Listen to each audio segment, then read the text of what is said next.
Hello and welcome to Gaming Like It's 1979. So last night I was on the internet, as one sometimes is, and someone mentioned a game to me. The premise of the game is that it is a Wizardry, or if you're younger, Etrian Odyssey style dungeon crawl set in a zombified version of ancient Imperial Rome.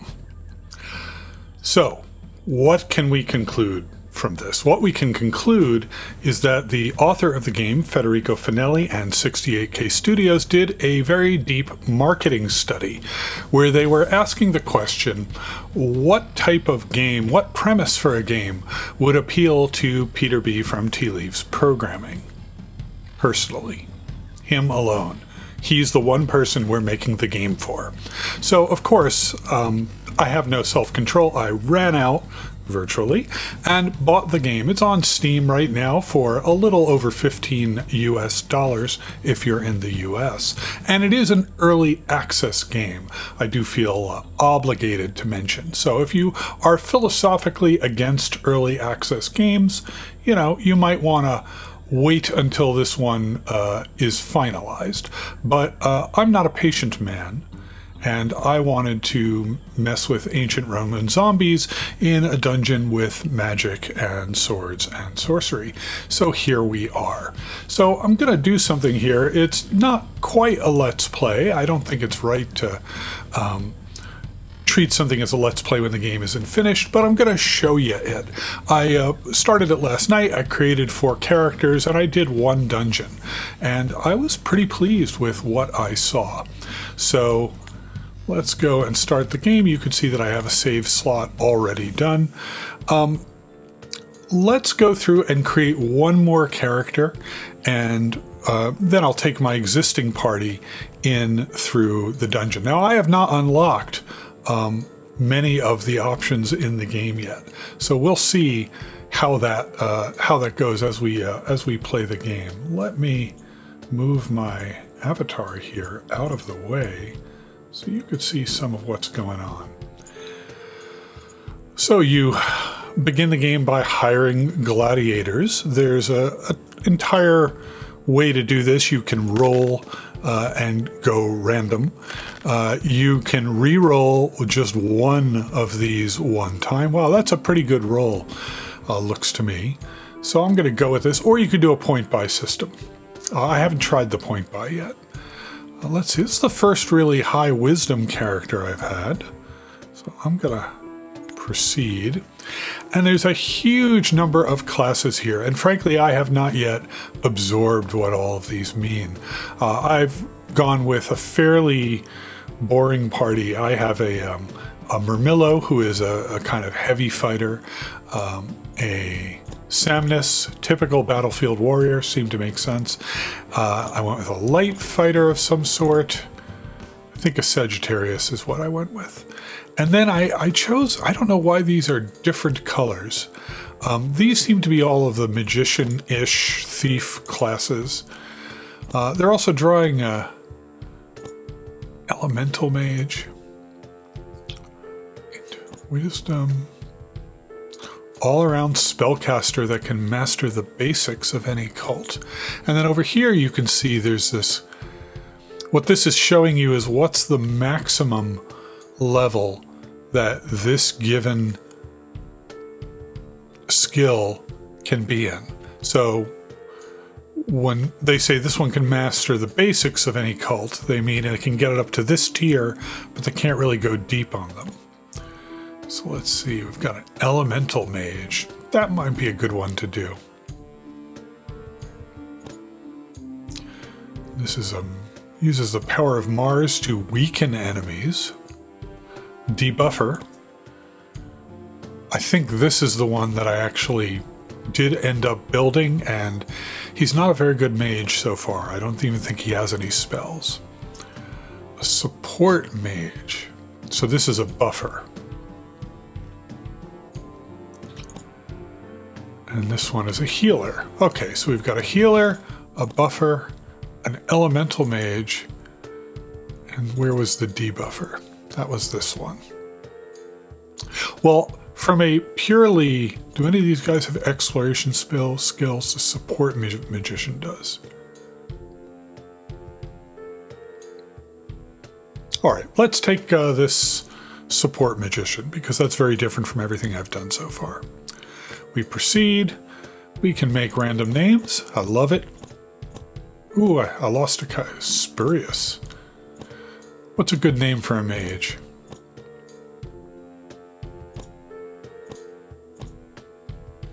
Love it. Manius Sempronius Rala.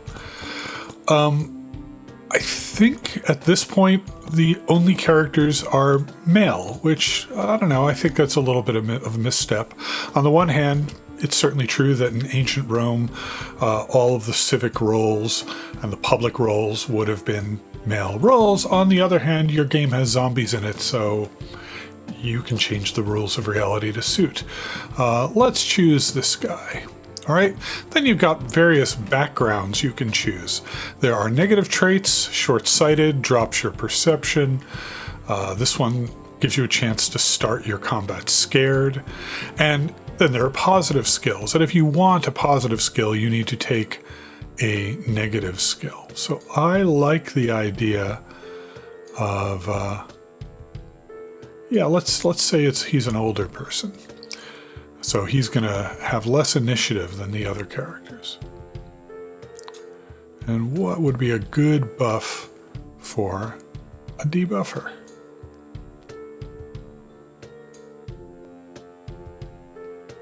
See, some of these are just one-time bonuses, so I'm not inclined to take those. We'll go with curious. All right, so we've now created a character. Having created them, we would need to equip them. So you could go to the Faber Ferrarius, and you can, if you have the resources, I do not because I spent it all, you can then build equipment. So since we already have equipment, and we found some from my first dungeon dive, I'm not going to make any more here. Let's see, so the Druid, you have your party, every member of your party has a divine potion with a certain number of uses. Right now, there are 3. And at the end of the first dungeon, you rescue a druid, and your druid improves your potions. Now, I was not paying attention when I clicked on this button. So this button now means that these potions, in addition to restoring hit points, will restore some spell points. I was not paying attention on what resource is actually spent by upgrading this. And so I don't know. Well, there's a help here. Let's see. Divine points. Okay, and I don't see the divine points on screen here. I guess that's right here. Divine points available. Okay. I should have paid more attention. Click go back. The UI is very simple. I'm mostly playing with the keyboard. The rest of these have not yet unlocked. Rhetor is where there are tutorials, so you can click on a topic and a lot of text at this point. I'm pretty confident as they go through early access, they will integrate the tutorial more into the game. All right, so we have our roster, and I'm going to just leave I'm not going to bring this new person into the next dungeon. I want to double down on leveling up my existing guys. And I think I've already leveled each of them as much as I can. Yes. All right. And then we have equipment. Now, can I sell any of this equipment here? I can dismantle some of it. Let's dismantle this Gladius and see what happens. Shift right click. Okay, and I got some more metal scraps. So I'm going to dismantle some of the common equipment that I got, especially the stuff that I don't really care about that much. And you can see in the lower left here of the screen, we're seeing statistics on how much damage it does. 2d6 for this bow versus 1d10 for this sling. That seems, plausible. Oops, I just equipped that and I did not want to. just dual wielded it.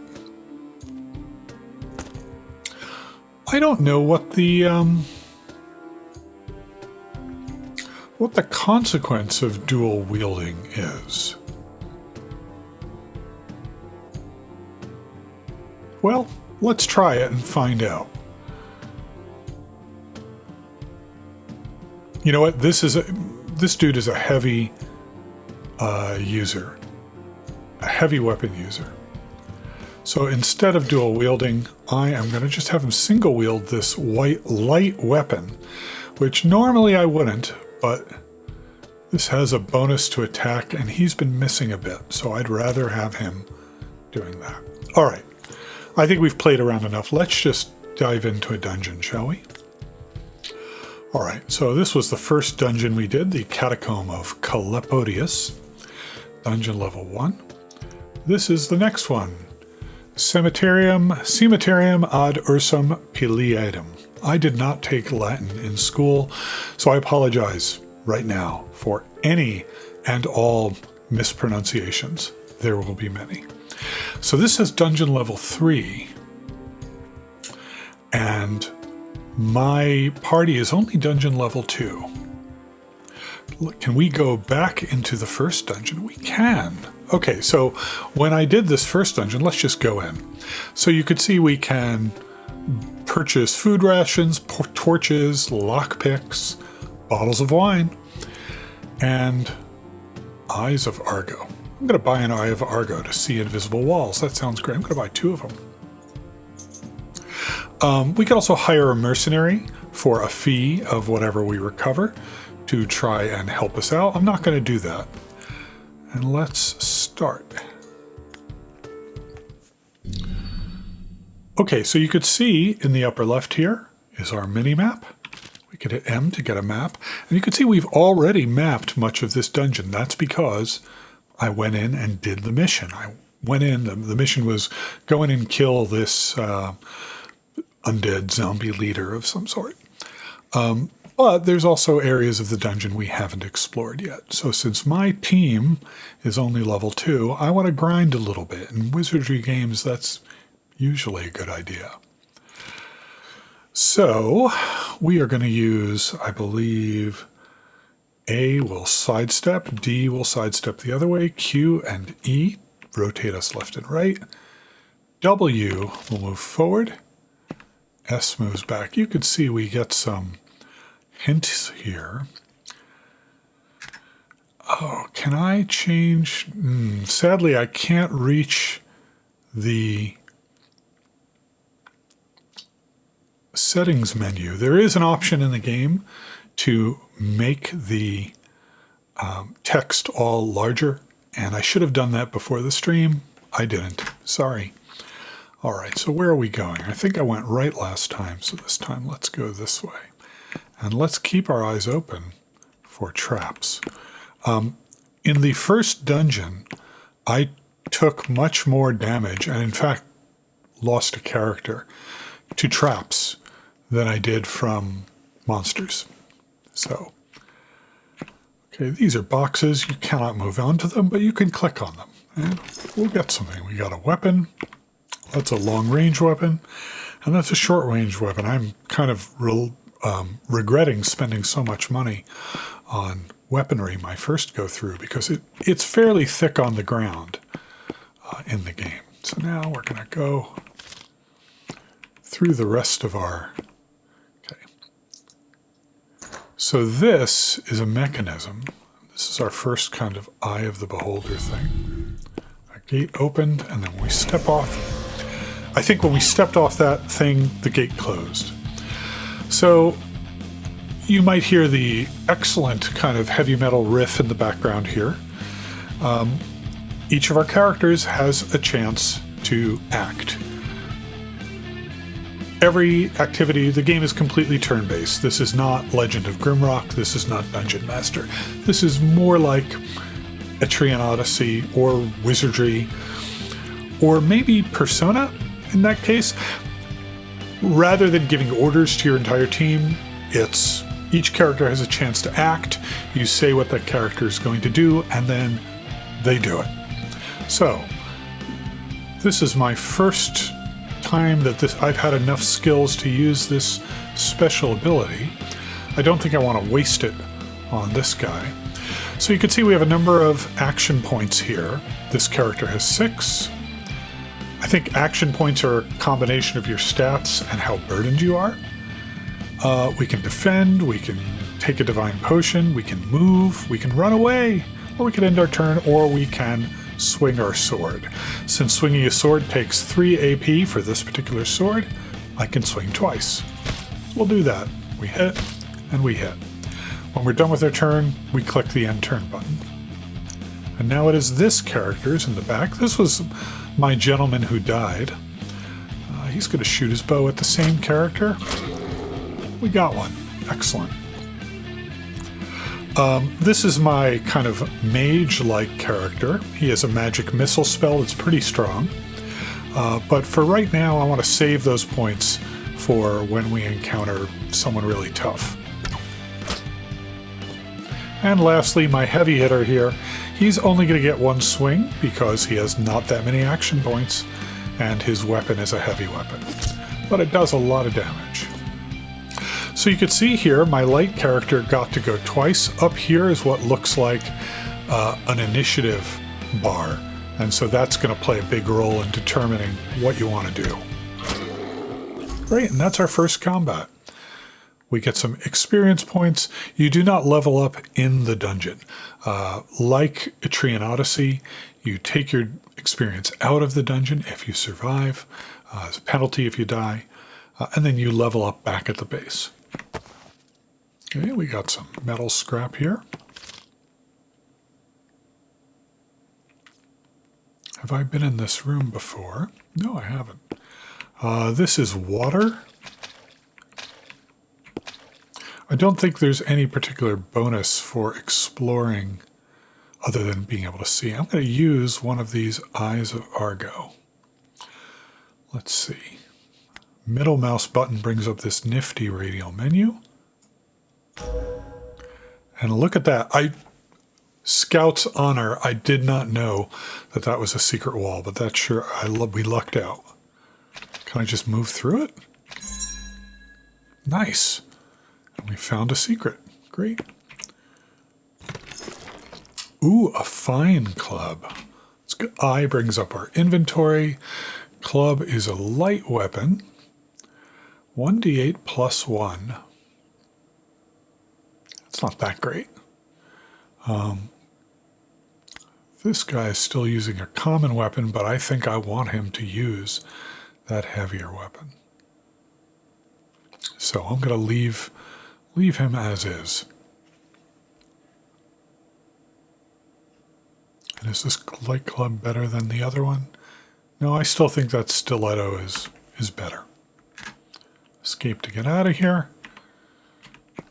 I do not know how long this Eye of Argus lasts. We have a telltale up here. 40 turns left. That's nice. It tells you exactly. That's fantastic. This over here is telling us the enemy encounter rate. We can change it. I guess that's modeling how quiet we're being.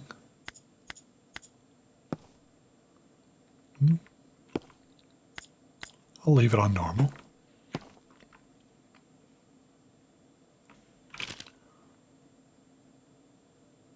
I was already there, so I need to...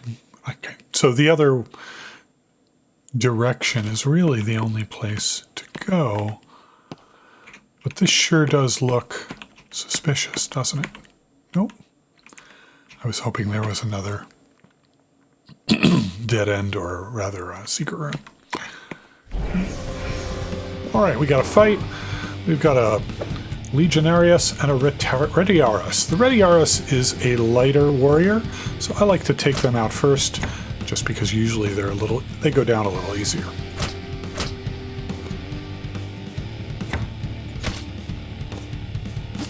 Ooh, you did not go down. Phew. Nice little gore for the critical hit. Love that animation.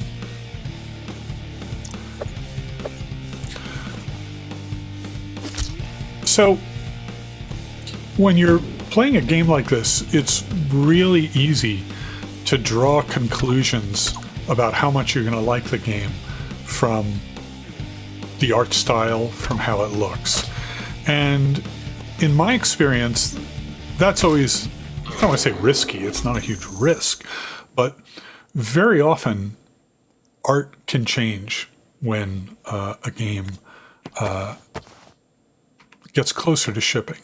And so I do want to caution you and say once again, this is an early access game. I kind of like the art. I think it's charming. I think it fits. You know, you say the words zombie ancient Rome, and I mean, they nailed it. This is what this looks like to me. But I'm thinking specifically of a recent game, Together in Battle, done by the developer who also did Telepath Tactics. And it was really interesting because that developer actually did a full-on, I don't want to say art competition, but he got samples from a number of artists and kind of showed them to people and said, what do you think? And then he picked the one he wanted. I think he did run some sort of voting, but I assume that it wasn't purely mechanistic in terms of which one he ended up choosing. All right, so I see over here, there's this sealed off area. So that suggests a secret to me. So let's go down this hallway, pop a potion, see if that's a secret, and if not, we'll come back. All right, so I want to be very careful here because I know we're going to hit a trap, and then we'll get to see the trap mechanics in action. Oh, so this is here. It should be on the mini-map, right?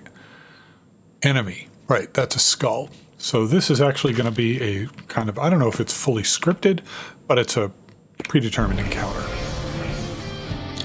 Ooh, that's a tough one. All right, so I might use one of my spells for this guy. I'm going to do it. 2d6 plus 6. Nice. Need to figure out how to get my guys more action points. It feels like that's the resource that is really limited here.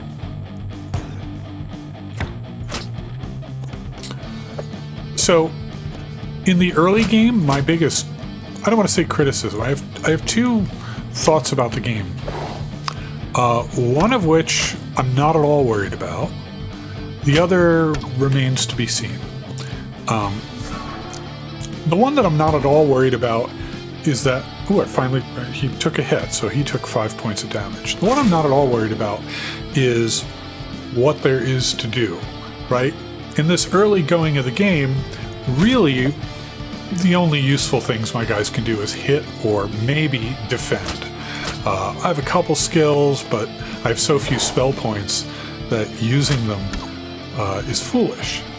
And the reason I'm not worried about that is this is an early part of the game. This is very much in line with the experience of having a level 1 D&D character, right? Like, there's nothing to do. Well, welcome to level 1 D&D. So I think that as my characters get more powerful, there will be more and more options for them. The thing that we'll see, and I really need to get to the second dungeon to have a sense for this. This first dungeon, the first time through, I was concerned that it felt a little too big. It felt like I was in this thing just forever. And I'm coming around now from realizing that the intended loop of the game is definitely go back to the dungeon and do it again to gain experience for your characters. That makes me feel a little better. So We'll see how this actually plays out in practice. But that's my suspicion, is that there is going to be a little bit of grinding. As long as that grinding is coupled with exploration, I think that's okay. One dungeon crawl game I've been playing recently, not streaming, just playing and enjoying, are the Labyrinth of Refrain and Labyrinth of Galleria games by the same people who did Disgaea and also, I believe, Etrian Odyssey. And those games do a really good job of, yes, there is grinding, okay, but it's not pointless grinding. You're going back for a reason. All right, so here we have a trap. You can see this plate. There is a way to inspect them, and I haven't figured out how to do it. You can just jump over them, which is what I'm going to do. I see this charge. I don't know what that. I think charge. I think I remember reading a hint that charge gives you an initiative bonus. So we'll try that on our next enemy that we see. Okay, so here's an enemy. Let's try charging. No, that didn't do anything. I guess that uses some stamina, probably. Okay, and we got, hopefully, some sort of bonus.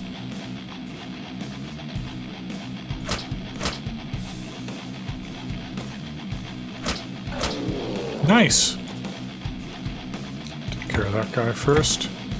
Oh. So I'm unclear on what the red and blue lines seem to be. I think the blue is their ability to defend in practice. I guess it's spell points, essentially. So you can see my hits were blocked. They did make their blue line go down a bit. And did it affect both of them or just the one? Let's watch that blue line and see what happens. Not sure that the charge gave us a big bonus here.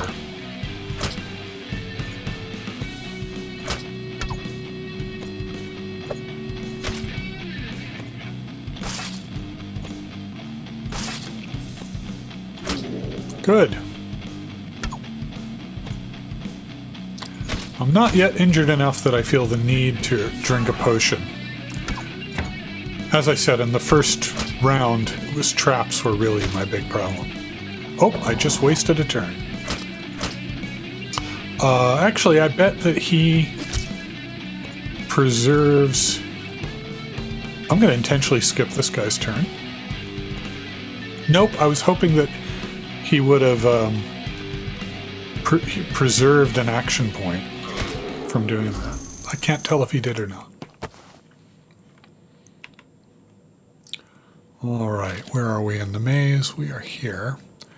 So we're getting to... I see. Oh, I see. This is probably the final boss room. Yeah, I think that that is the case. I guess the point of these enemies being on the map rather than random encounters is precisely that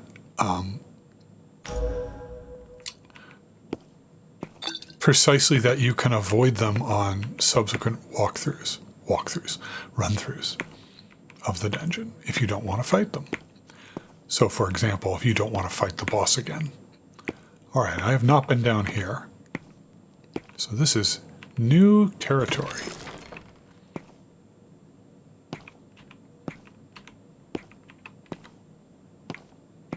I just stepped on a trap. Oof. It's right there. I just walked right into it. Well, good. You're getting the full experience of me playing this game. Okay. There are some mild puzzles in the game. I'd say they're kind of Legend of Grimrock style puzzles, although again, not real time.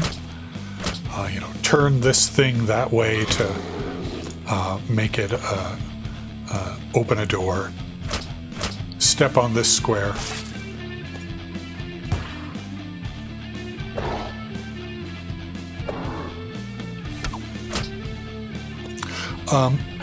I get the sense that your fighters in the front line are more likely to be attacked than your fighters in the back line, but it's not for certain. Okay. Wow, nice. Nice critical. So at this point, I have actually picked up, I believe, this was Ambrosia. Ambrosia is used for resurrecting characters and probably some other things that I haven't found yet. At this point, I have enough experience that I could go back and level up my guys. So maybe I will do that. Let's finish exploring this branch. Okay. Ooh, it's a nice magical shield. I think I had this guy using a shield and then I took it off. Oops. Let's go ahead and re-equip that shield. He's using a two-handed weapon, and so cannot. And these guys in the back are also using two-handed weapons.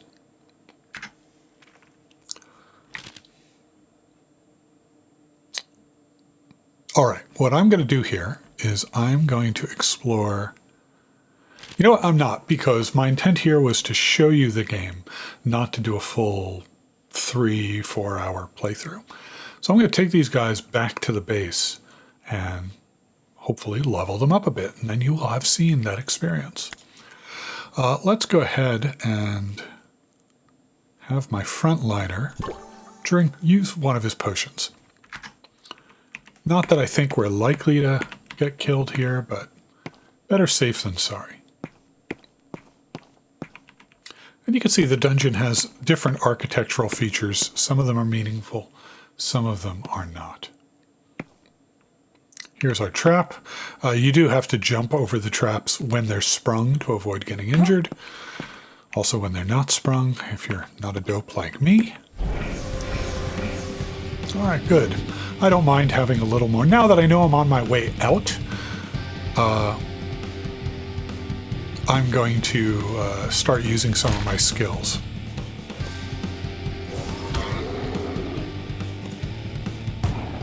Ooh.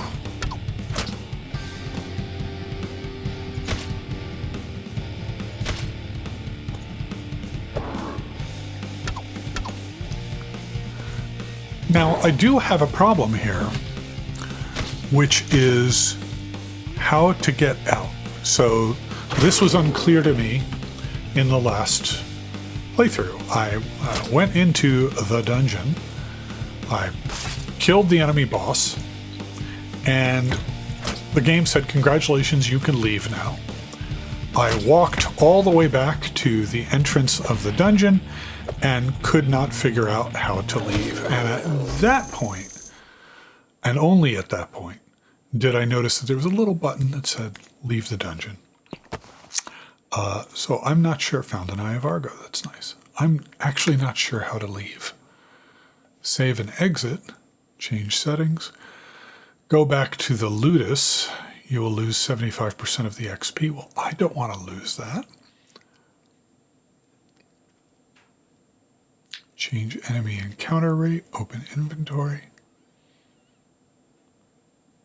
Oh, you can search. You don't need to use necessarily an Eye of Argo, but you could. We have the message log here. Okay, so even though we've already cleared this dungeon once, we really can't leave it legitimately again unless we kill the boss again. So we're going to go do that. How do I get there? Up this way. And this guy needs to heal a bit.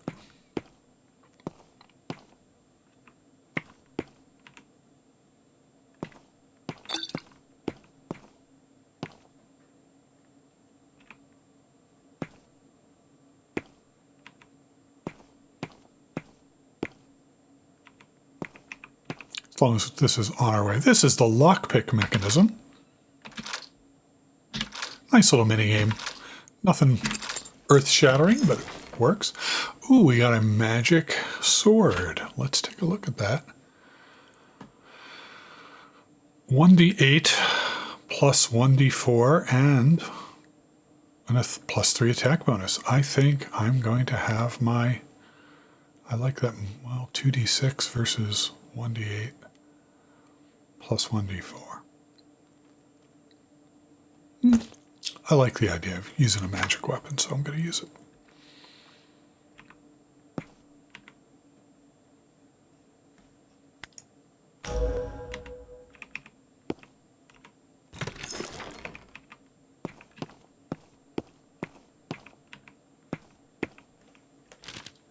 Check the map. We're going to have a fight here.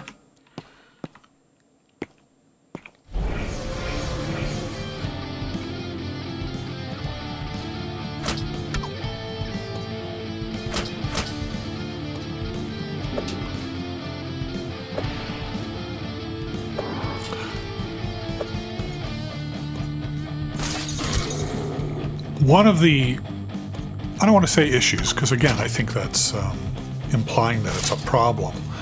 One of the things that I think they're going to have to balance as they go through their early access period is you can have, in my personal opinion, one of the magic things about Wizardry, if you'll pardon the pun, one of the things that made Wizardry work as a game is there was a very good balance between the size of the dungeon and the speed of the combat. Once you've, and this is also true of Etrian Odyssey, once you've over-leveled an area, combat in Wizardry is extremely fast. You know, basically fight, parry, parry, you're done. So that remains to be seen as I play this, whether as I overlevel these enemies, do those combats start moving faster. Right now, they feel pretty slow. And in fact, when I had defeated the boss in the previous playthrough, that was something that kind of gave me pause. It was like, oh God, I'm going to have to walk all the way back to the beginning of the dungeon with combat this slow, and it turned out, spoilers, I did not. I just missed the UI to leave. The Charon Stele allows you, Stele or Steel, I don't know, allows you to recover HP, SP, and Divine Potions for each character. Using a Charon Stele will reset your winning streak. All right, that's cool. I don't know what a winning streak does, but I don't want to reset it. Is there a winning streak statistic somewhere? Well, I still have healing, so I'm going to use my healing on each of these guys, in part to refresh their spell points.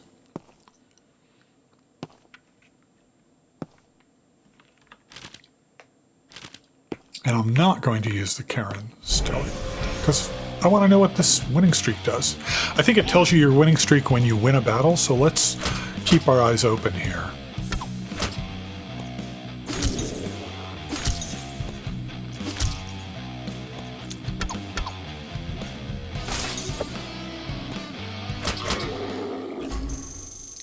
Winning streak 9, 22% bonus XP. Yeah, I'm not giving that up. Found a magic Sub-Armilus. Sub-Armilus, I believe, is light armor, as the name, or cloth armor, as the name implies. It's clothes that sit underneath your armor. So my magician back here is wearing cloth. I'm going to have him wear this. Like every first level magician, he's got one spell, and it's not very good.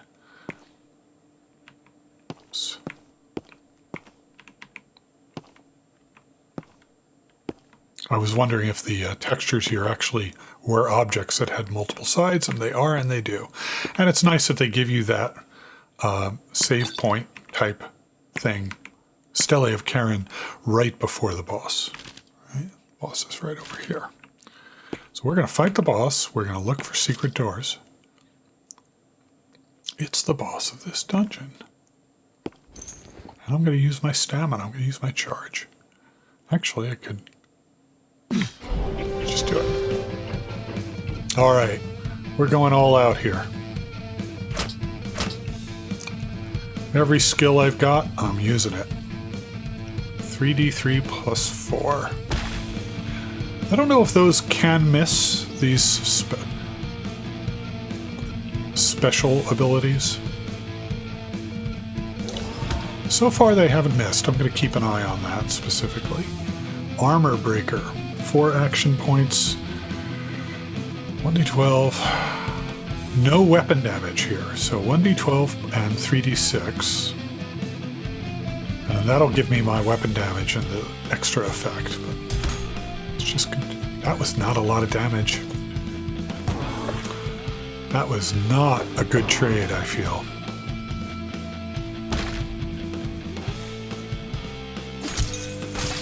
Yeah, I like having that ice damage. That's nice.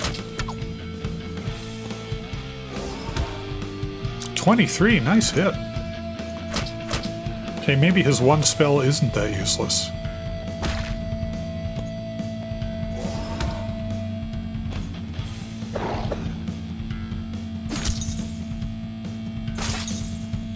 Yeah, that +3 ice damage actually matters when you have more than one swing. So maybe using a lighter armor is actually pretty great for him. Oh, he healed from hitting. Interesting. I don't think he's going to survive, though. I think we'll get him. Good, we got him. All right, now this. Learn from my mistakes. This is the button to leave the dungeon. Ooh, and we got some good stuff. We got some shoes. I love shoes. Caliga. Defense +13, poison resist. Well, let's give them to our frontline fighter. I think that's appropriate. We've got a shield. This will encumber him more. So for right now, I'm going to not have him wear that because I like him being able to do things. All right, there's clearly something there. Can I search?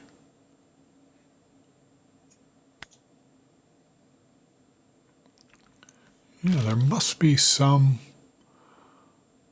Well, I'm going to use one of those Eyes of Argus. Just because it seems like this is a sensible place to use it.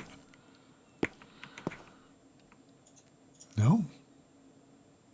Well, this is a mystery. I'm definitely going to come back here and try and figure that out. Is there anywhere else I haven't explored that I can go? Well, let's head back to base and see what leveling up looks like. I do like that they do not make you walk all the way back to the dungeon. Okay, so we gained 16,000 XP roughly, and it was split 4 ways. So one strategy could be to bring fewer people inside the dungeon. The game does recommend bringing a party of 4, though. We also got a reward for killing the boss. So we can grind this a little bit. We're going to return to the Ludus. And presumably my next story missions are going to unlock these things. And I look forward to finding out what they are, actually. So now I think we go to roster and party. Right. So that little plus will level them up. I have not fully figured out the leveling system here.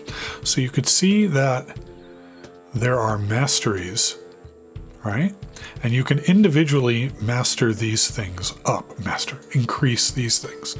If you go to this menu. But the way the mechanic works is you can't increase the level of something past your character level. So I could increase light armor here, and it spends a certain amount of XP. It says in the lower part of the screen. I can't yet increase shield. So if I click on shield here, it just does nothing. And the feedback isn't great, but this green line is telling me that that's as far as I can move things. So for right now, with this guy, the only really interesting thing I can do, or I'm going to do, is increase his character level. And that gives him more hit points and spell points. We could level these up, but I don't feel the need to. for our other frontline fighter, I think we're in the same situation. We'll level him up, get him some more hit points. Is he only level? No, now he's level 3. Little bit of a bug there. That display does not update while you're on this menu after leveling. Okay, so now we've got our magician. He is already level 3. So I feel like I want to level up one of his skills first. And he's level 3 because I started him with the skill that gave him 1500 XP. It felt like I wanted to try that out. So unlock black magic spells, obviously direct damage. Unlock support and arcane spells, increase the amount of XP. Now it doesn't tell me what spell I'd be unlocking. I'm just going to need 4,500 XP. I have 4,500 XP. I'm just going to go for it. I hope that unlocks something cool. Or maybe it makes my magic missile a little stronger. Okay, he only has a little bit of XP left. And lastly, we've got this dude. And I think I also need to level him up, but I can't. This is the dude who died in the first dungeon, so he has less XP than everyone else. So I think I have one more grinding dive into the first dungeon before I go on to the next one. But I think this is a good place to stop. This looks incredibly polished for a game that is supposedly in early access. So once again, the game is Ludus Mortis. It is on Steam in early access. It's around $16 when not on sale. It's 10% off right now, I believe, during the rest of the Steam sale, if you're watching as I make this. If you like this type of game, I'd say don't wait for the release. Pick it up now. You'll enjoy it. If you like dungeon crawlers, you know what type of person you are. I'm enjoying it. I'm looking forward to playing more of this. This has been Gaming Like It's 1979. Thanks for watching.